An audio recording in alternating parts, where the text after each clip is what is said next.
O Tribunal Regional do Trabalho da 18ª Região, com sede em Goiânia, puniu 3 empresas que submetiam os funcionários à situação humilhante por não atingirem as metas. As empresas atuam na área de telemarketing.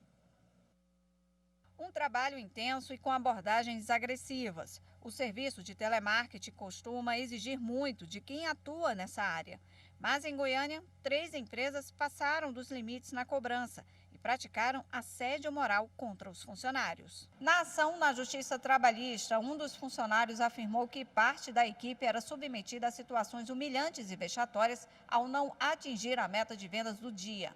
Eles eram obrigados a dançar, imitar cachorro e pular polichinelo em frente aos colegas e aos gestores.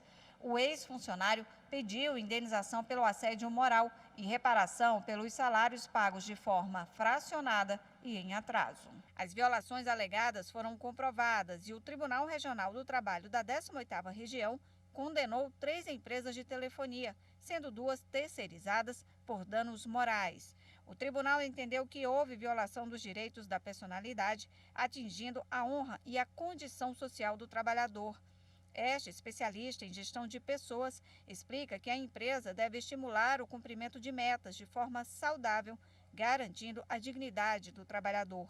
Para isso, deve traçar políticas eficazes de prevenção contra os vários tipos de violência no ambiente de trabalho. É necessário um programa sério, responsável, com metodologias validadas e muito respeito.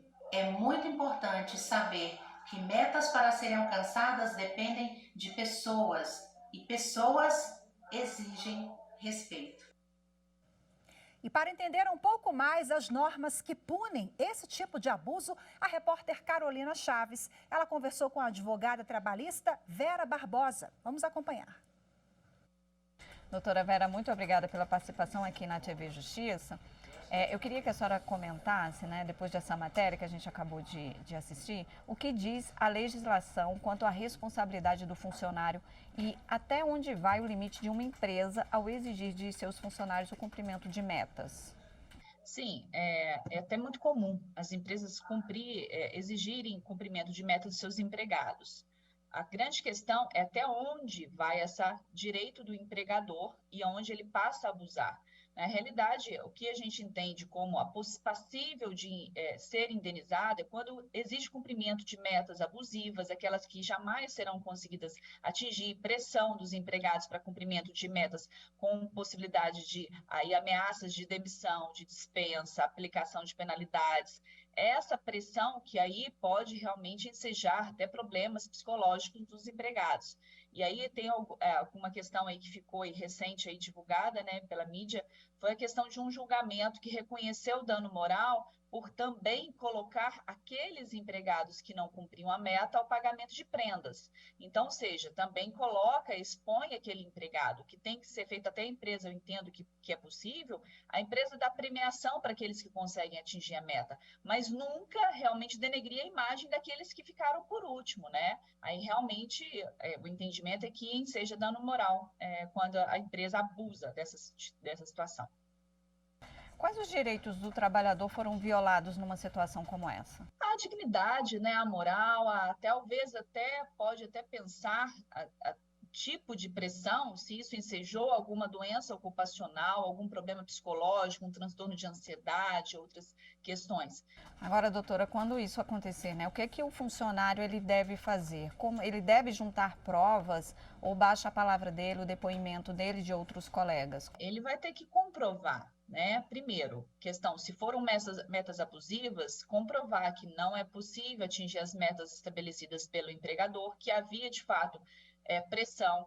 Muitas vezes as provas nesses casos são prova testemunhal, é algum colega de trabalho que passou pela mesma situação, que viu, que presenciou as atitudes abusivas da empresa, E com relação a expor o empregado também, essas prendas provavelmente é muito difícil ter prova documental. Pode até existir, mas em regra, grande parte das provas a serem produzidas são provas testemunhais, ou seja, de um colega de trabalho que vivenciou essa mesma situação. E o funcionário ele pode fazer uso da rescisão indireta nesses casos? Sim, até o que é recomendado realmente quando ele entende que não tem mais condição de continuar na empresa em virtude dessas exigências, desses abusos do empregador, realmente procurar um advogado, socorrer seu judiciário para pedir uma rescisão indireta, né?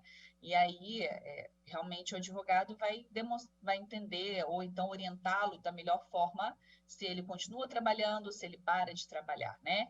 Lembrando que, assim, o empregado tem que entender também que, assim, a empresa tem o direito de exigir metas, cumprimento. Existe uma situação até onde a empresa abusou. É isso que, na realidade, torna insuportável a continuação do contrato de trabalho.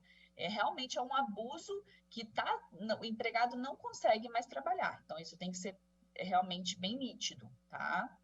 Agora, doutora, para a gente finalizar, quando houver esse abuso, né, esse suposto abuso, e for provado na justiça, o trabalhador ele pode ter direito também até uma reparação moral, não é isso? Sim, se a empresa extrapolou todos os limites, porque, por exemplo, no caso aí do julgamento recente, ela expôs, além de tudo, ela expôs o empregado a uma questão vexatória, né? Ou seja, colocar o empregado para pagar prendas por não ter cumprido as metas. Pelo que eu não li a decisão, mas exatamente fala que teria que imitar animais, ou seja, fazer alguma coisa na frente dos demais colegas. Isso realmente é uma situação que expõe o empregado, né? Porque ele não cumpriu. E a depender do empregado, isso realmente pode atingir a dignidade dele, a parte interna, vergonha de voltar ao trabalho, de continuar trabalhando, e isso pode causar até um transtorno de ansiedade, alguns problemas aí psicológicos sérios. Ok, doutora, é isso. Mais uma vez, muito obrigada pela participação aqui na TV Justiça. Tá bom, até mais, viu? Tchau, tchau.